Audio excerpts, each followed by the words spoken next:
Dear students, क्या हाल है आपके। उम्मीद करता हूँ कि आप सब खैरियत से होंगे। अल्लाह ताला हम सबको अपने हिफ्ज़-ओ-मान में रखे। तो डियर स्टूडेंट्स, हम लेक्चर स्टार्ट करने जा रहे हैं। Lecture number 16 computer science HSSC 2।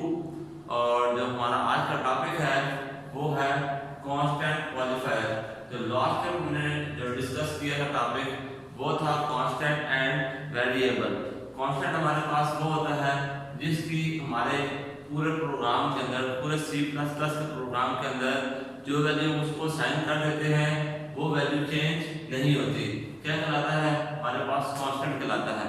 और वेरिएबल हमारे पास वो होता है जो जिसकी वैल्यू चेंज होती रहती है या चेंज हो सकती है किसी भी सतह के ऊपर, प्रोग्राम के अंदर भी और वैसे भी। वेरिएबल हम कहते हैं उसको जिसकी वैल्यू चेंज हो सकती है, कांस्टेंट की वैल्यू चेंज नहीं हो सकती। हमने लास्ट टाइम ये पढ़ा था, उसको हमने आज थोड़ा सा रिवीजन का थोड़ा रेफरेंस दिया हमने कि वेरिएबल और कांस्टेंट हमारे पास क्या होता है। आज हम पढ़ते हैं कि हमारे पास जो है कांस्टेंट क्वालिफायर क्या होता है। ठीक है, जो कांस्टेंट क्वालिफायर हमारे पास C++ प्रोग्रामिंग के अंदर क्या होता है और हम इसको डिक्लेयर कैसे करते हैं, उसको इनिशियलाइज कैसे करते हैं, उसको आगे प्रोग्रामिंग के अंदर हम फर्दर यूज कैसे करते हैं, और उसके बाद हमारे आउटपुट क्या आती है उसको यूज करने के बाद। और उसके बाद हम जो टॉपिक पढ़ेंगे वो होगा हमारा टाइप कास्टिंग का। टाइप कास्टिंग के अंदर हम पढ़ेंगे हमारे पास क्या होता है, इम्प्लिसिट टाइप कास्टिंग होती है और एक्सप्लिसिट टाइप कास्टिंग होती है। ये आज के दिन में हम टॉपिक कवर करेंगे। तो मैं आपको बताऊंगा कि इसमें हमारे पास कांस्टेंट क्वालिफायर क्या होता है, वेरिएबल डिक्लेरेशन एंड इनिशियलाइजेशन कैसे होती है, टाइप कास्टिंग कैसे होती है, उसकी कौन कौन सी किस्में हैं, ये सारा आज हम क्या करेंगे इस लेक्चर के अंदर हम इसको डिस्कस करेंगे। तो हम चलते हैं, हमारा जो पहला टॉपिक है वो है तो कांस्टेंट क्वालिफायर। तो कांस्टेंट क्वालिफायर क्या होता है? इन C++ programming language constant defined as variable whose values cannot be changed, जिसकी वैल्यू चेंज नहीं हो सकती। क्या कहलाता है? कांस्टेंट कहलाता है। और ये कांस्टेंट क्वालिफायर भी यही है कि अब आपने जब उसको क्वालिफाई कर दिया, उस कांस्टेंट को क्वालिफाई कर दिया प्रोग्राम के अंदर, तो उस होल प्रोग्राम के अंदर उस कांस्टेंट की वैल्यू चेंज नहीं होगी। When the constant qualifier is used with a variable, it no longer remain a variable because its values will not be changed। कहता है कि जब आप कांस्टेंट के साथ, कांस्टेंट क्वालिफायर में आप कांस्टेंट के साथ वेरिएबल डिक्लेयर करते हैं, तो वो जो वेरिएबल है वो क्या बनेगा उस टाइम जब आप उसको कांस्टेंट के साथ वेरिएबल को अटैच करेंगे, तो जो कांस्टेंट है वो क्या हो जाएगा, जो वेरिएबल आपका वो भी कांस्टेंट हो जाएगा, कांस्टेंट चेंज नहीं होगा। अलबत्ता वेरिएबल क्या हो जाएगा, वेरिएबल से वो कांस्टेंट हो जाएगा कुछ देर के लिए। जब आप कांस्टेंट को वेरिएबल के साथ इनिशियलाइज करा रहे हैं, डिक्लेयर कर रहे हैं, क्वालिफाई कर रहे हैं, तो क्या होगा, आपका जो वेरिएबल है वो कुछ लम्हे के लिए कांस्टेंट हो जाएगा, उसकी वैल्यू भी चेंज नहीं होगी। A variable defined with the constant qualifier must be assigned some values। जैसे ही आप कोई भी कांस्टेंट असाइन करेंगे, कोई भी कांस्टेंट के साथ कोई भी वेरिएबल लेंगे, उसको आपको वैल्यू को एक लाजमी देनी है C++ प्रोग्राम के अंदर। जैसे ही आप उसको इनिशियलाइज करेंगे, डिक्लेयर करेंगे, आपको कुछ ना कुछ वैल्यू उसको लाजमी देनी है C++ प्रोग्रामिंग की हद तक। ठीक है, आगे जाके फर्दर आप पढ़ेंगे तो फिर उसमें बहुत सारी चेंजेस आ जाएंगे इसमें, लेकिन अभी बेसिक आप पढ़ रहे हैं। तो बेसिक के अंदर ये है कि आप जब आप इसको डिक्लेयर करेंगे कांस्टेंट को वेरिएबल के साथ, तो क्या होगा, जो उसको आप वैल्यू असाइन करेंगे वो कुछ देर के लिए कांस्टेंट ही बन जाएगी। अब हमारे पास आता है उसका जो सिंटैक्स है। सिंटैक्स में लिख देता हूं इधर, कहता हमारे पास बुक के अंदर पेज नंबर 47 पे दिया हुआ है constant integer age is equal to 24। यानी कि दो तरह उसने क्वालिफायर किए हैं कांस्टेंट। कौन कौन से? एक उसने दिया है, हम उसका नाम देते हैं, उसने कांस्टेंट दिया था, हमने उसको क्या कहते हैं, हम कोई भी नाम दे देते हैं, हम उसको हम कहते हैं समवन इंटीजर। ये हमारा क्या हो गया, नेम हो गया, वेरिएबल नेम। ये हमारा क्या हुआ, वेरिएबल नेम। और ये हमारा क्या हुआ, हमारे पास ये कांस्टेंट आ गया सम इंटीजर, इसकी वैल्यू हमने दे दी 4। आप बुक के अंदर कुछ और गिवन है, आपकी बुक के अंदर constant integer age is equal to 34, यानी इंटीजर को उसने कोई वैल्यू ले ली है, हम यहां ले लेते हैं इंटीजर आई। तो इंटीजर को इनिशियलाइज कराया और वैल्यू कहां स्टोर हो रही है, आई के अंदर। ये जो 4 वैल्यू है ये कहां स्टोर हुई है, आई के अंदर, ठीक है। इसी तरह अब हम फ्लोट की वैल्यू लेते हैं, नेक्स्ट जो वैल्यू लेंगे उसमें भी हम क्या करते हैं, वेरिएबल का नाम ऐसे ही दे देते हैं सम1 फ्लोट, f कर लेते हैं इसको, f इज इक्वल टू 4.5। तो क्या हो गया, हमारे पास इंटीजर वैल्यू वो होती है जिसमें हमारे पास पॉइंट वगैरह नहीं होता, सिर्फ कांस्टेंट वैल्यू हमारे पास वो होती है इंटीजर वैल्यू। और ये भी कांस्टेंट है लेकिन इसकी हमारे पास क्या होती है, फ्लोटिंग पॉइंट होती है, इसके अंदर हमारे पास पॉइंट आ रहा होता है, क्या आता है, पॉइंट आ रहा होता है। जैसे 4.5 है, 2.67, 5.67, इस तरह वैल्यूज आ रही होती है हमारे पास, क्या कहलाती है, फ्लोटिंग पॉइंट वैल्यूज, और उनको हम इनिशियलाइज ऐसे करते हैं। अब हमने इस वेरिएबल के साथ इस वैल्यू को इनिशियलाइज कराया, तो कुछ देर के लिए ये वेरिएबल है ये क्या बन गया, कांस्टेंट बन गया। सम1 इंटीजर के अंदर क्या वैल्यू स्टोर हो गई है, 4 स्टोर हो गई है, और 4 चेंज नहीं होगी। किस टाइम के लिए, जिस टाइम के लिए आप इसको अपने प्रोग्राम के अंदर यूज कर रहे हैं उस टाइम के लिए ये वैल्यू आपकी चेंज नहीं होगी। उसके बाद जब ये प्रोग्राम एंड हो जाएगा उसके बाद आप नेक्स्ट प्रोग्राम में इसी वेरिएबल को कोई और वैल्यूज दे सकते हैं। अब हम आते हैं हमारा जो है वेरिएबल इनिशियलाइजेशन एंड डिक्लेरेशन, या variable declaration and initialization. In C++, all the variables that are going to be used in program must be declared before use। के जब हमने उसको प्रोग्राम के अंदर यूज करना है, उस यूज करने से पहले हम उसको डिक्लेयर करवाएंगे। क्यों डिक्लेयर करवाएंगे, ताकि जो हमारा कंपाइलर है उसको पता चल जाए कि इस प्रोग्राम ने इतनी स्पेस लेनी है। क्योंकि जैसे ही आप इनिशियलाइज करवाएंगे, हमने लास्ट टाइम पढ़ा था कि हमारे पास इंटीजर की वैल्यू कितने टाइप बाइट्स होते हैं, इंटीजर 4 बाइट्स का होता है, जो है शॉर्ट इंटीजर वो होता है हमारे पास 2 बाइट का, फ्लोटिंग बाइट की हमारे पास 4 बाइट वैल्यू है, कैरेक्टर की हमारे पास 1 बाइट है, फ्लोटिंग बाइट हमारे पास वो है 4 बाइट का, और जो हमारे पास लॉन्ग है वो है 8 बाइट का। तो क्या होगा, कंपाइलर क्या करता है, जैसे ही आपने इनिशियलाइज कराया, मैंने यहाँ पर इंटीजर लिया, उसने इसके बैक एंड पे कितने 4 बाइट्स की मेमोरी रिजर्व कर दी। जब यहाँ पे मैंने फ्लोटिंग पॉइंट लिया तो इसने इतना भी 4 बाइट्स की मेमोरी क्या की, रिजर्व कर दी। अगर मैं यहाँ पर फ्लोटिंग पॉइंट की जगह यहाँ पर मैं क्या लेता, डबल लेता, तो यहाँ पर वो क्या करता, 8 बाइट्स की आपके पास मेमोरी को रिजर्व कर देता। ठीक है, कंपाइलर को ऑलरेडी पता चल जाता है, जैसे आप इनिशियलाइज कराएंगे वो कहेगा, समझ जाएगा कि अब आप इसको अपने प्रोग्राम में यूज करेंगे तो वो उसके लिए कितने बाइट्स की मेमोरी रिजर्व कर देगा, और उसके अंदर उसको कोई और देगा, उसको लेने भी देगा। अब आपकी मेमोरी के अंदर बिल्कुल इतने ही स्पेस मौजूद है जितनी ये रिजर्व कर रहा था, आप उतना ही प्रोग्राम लिख सकेंगे सर, उससे एक्स्ट्रा प्रोग्राम नहीं लिख सकेंगे। तो ये क्या होता है हमारे पास, जैसे हम C++ के अंदर अपना वेरिएबल ये कांस्टेंट डिक्लेयर करते हैं तो क्या होता है, उसके वो कंपाइलर मेमोरी रिजर्व कर लेता है। अगर हमने यहाँ पर कैरेक्टर इनिशियलाइज कराया होता, कैरेक्टर ए इनिशियलाइज कराया होता तो कितने बाइट होता हमारे पास, 1 बाइट की मेमोरी रिजर्व होती। ठीक है, हमारे पास कितने बाइट की मेमोरी रिजर्व होती, 1 की। अब हमने यहाँ पर इनिशियलाइज कराया इंटीजर तो हमारे पास 4 बाइट्स की, डबल कराया तो 8 बाइट की, शॉर्ट इंटीजर होगा तो 2 बाइट्स की। मैंने उतना आपको बताया था, ये 1 बाइट का मतलब होता है 8 बिट, 4 बाइट्स का मतलब होगा 8 मल्टीप्लाई बाय 4 32 बिट्स।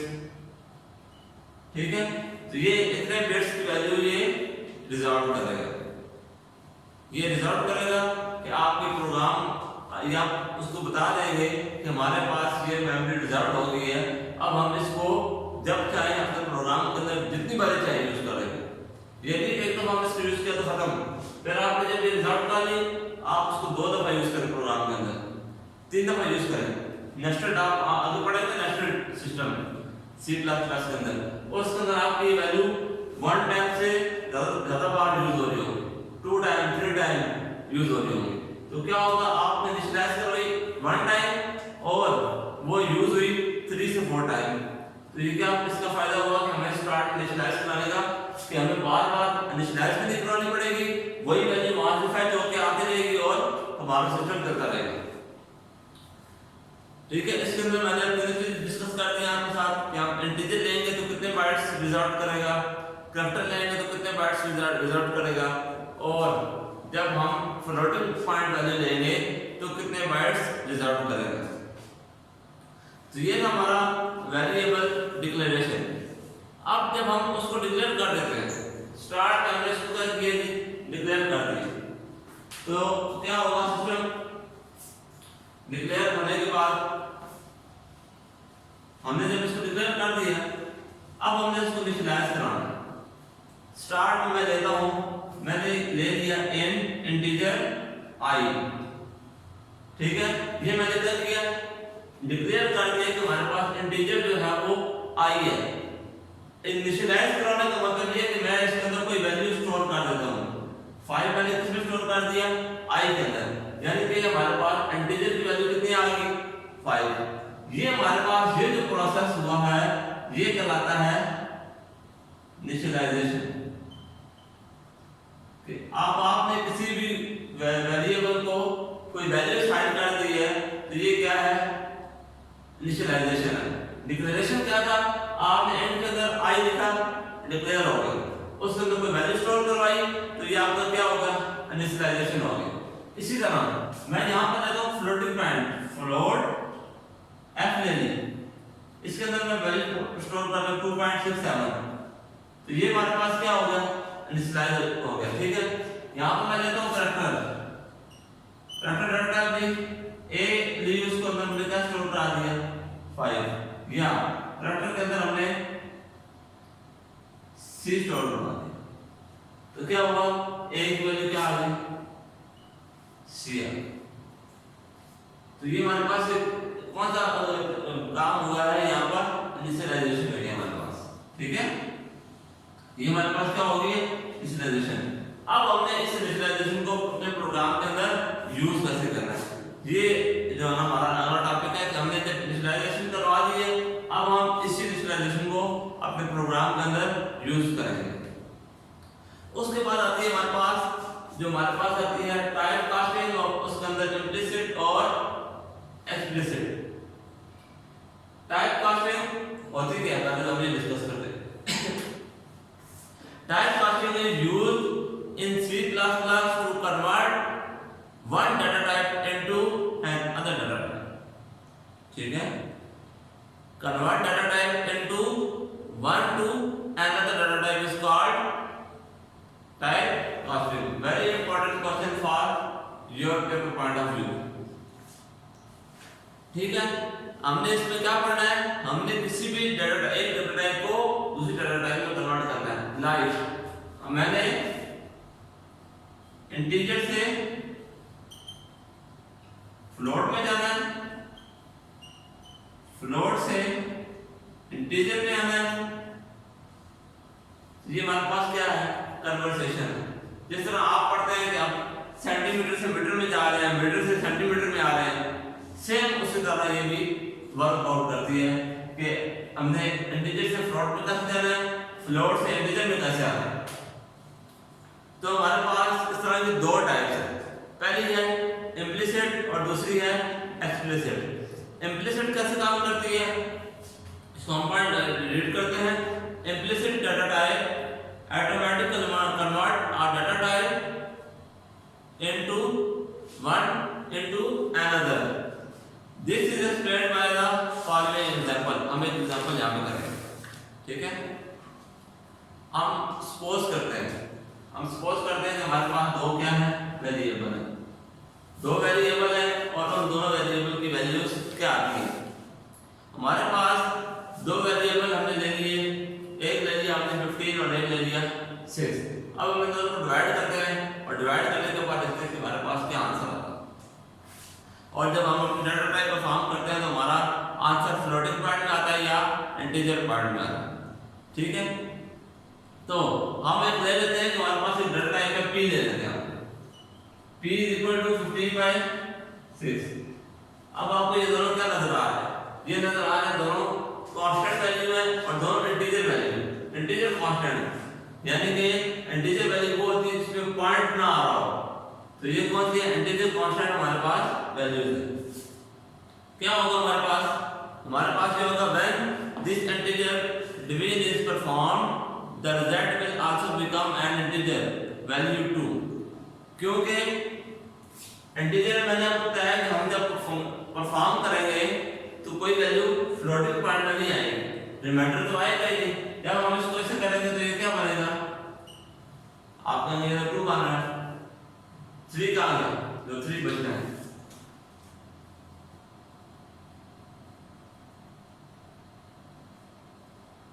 ये कहां जाएगा? ये नहीं देगा वो सिर्फ आपने जब उसको इंटीजर कहा है तो वो सिर्फ आपकी कौन से लेगा? 2। वो आगे इसको डिवाइड भी नहीं करेगा, वो करेगा तो ये क्या बन जाएगा? 2.5। हमने कौन सी वैल्यू यहां पर स्पेसिफाई करवाई हुई है? इंटीजर। इंटीजर का मतलब ये है कि सिर्फ ये पॉइंट से पहली वैल्यू उठाएगा, तो पॉइंट के बाद वैल्यू उसको इग्नोर कर देगा, क्योंकि हमने डाटा टाइप कौन सी ले ली है? इंटीजर। हां, अगर हमने यहां पर फ्लोटिंग पॉइंट डाटा टाइप ली होती, ये दोनों फ्लोटिंग पॉइंट ऊपर भी और नीचे भी, मैंने इसको ये किया होता तो फिर क्या होता? क्या हमारा आंसर ठीक आता, क्योंकि हमने फ्लोटिंग पॉइंट ली होती। ये बहुत ध्यान रखना है इसके अंदर, आप जो फंक्शन परफॉर्म करने जा रहे हैं उसकी रिक्वायरमेंट क्या है? उसकी रिक्वायरमेंट है इंटीजर या उसकी रिक्वायरमेंट है फ्लोटिंग पॉइंट वैल्यू। तो ये क्या होगा कि हमारा जो फंक्शन परफॉर्म होगा उसमें हमारे पास क्या आंसर आएगा? 2। ये हमारे पास क्या आ गई है?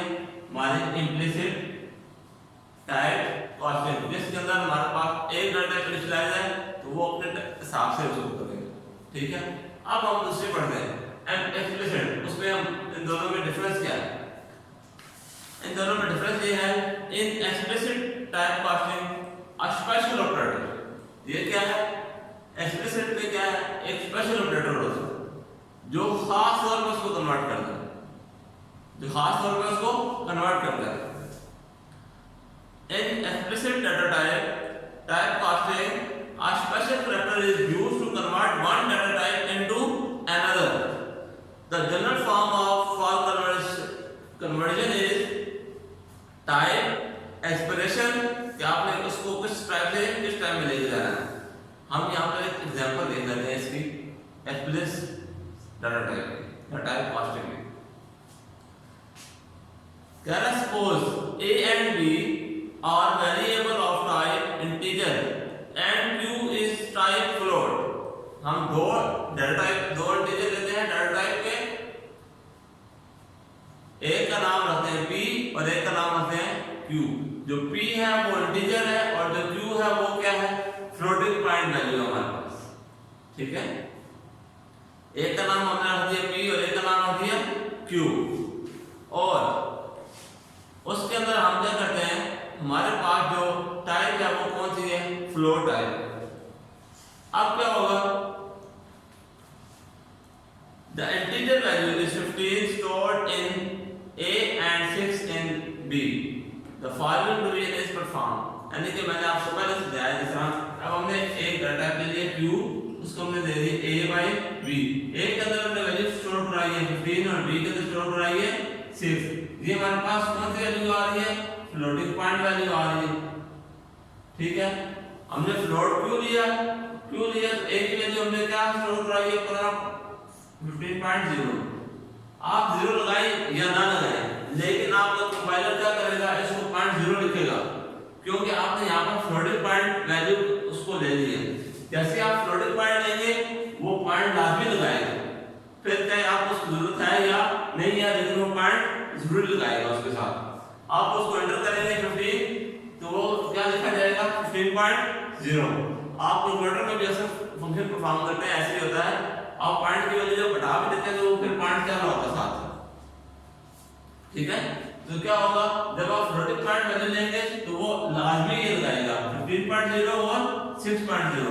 जब आप ये फंक्शन परफॉर्म करेंगे, अब जब ये फंक्शन परफॉर्म होगा तो क्या होगा, 15.0 है, यहाँ पर 6.0 है, 6 2 12 होगा, पहले क्या बात जाएगा 3.0, यहाँ पर हमारे पास ये पॉइंट इधर आ जाएगा 6.5 आ जाएगा 30, तो उसकी वैल्यू क्या आ जाएगी 2.5। ये हमारे किस फंक्शन में होगा, एक्सप्रेस सिर्फ फंक्शन में होगा, जब हमारे पास हम ये कराएंगे कि हमारे पास फ्लोट जो है वो क्यू है और क्यू के अंदर हमने ये स्टोर करवाया।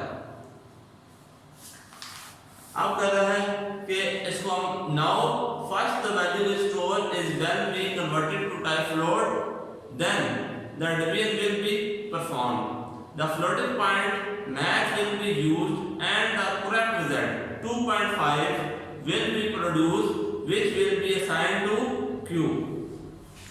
कहता इसी तरह जब आप लेंगे इसमें इंटीजर डेटा टाइप लेंगे तो वो उसका रिजल्ट इंटीजर में आएगा। अगर यहाँ पे हम इंटीजर ले लेते तो फिर हमारे पास रिजल्ट यही आता, फिर हमारे पास क्या आता 2 आता, जो हमने पिछले टाइप में पढ़ा। तो डियर स्टूडेंट, ये था आज का हमारा लेक्चर।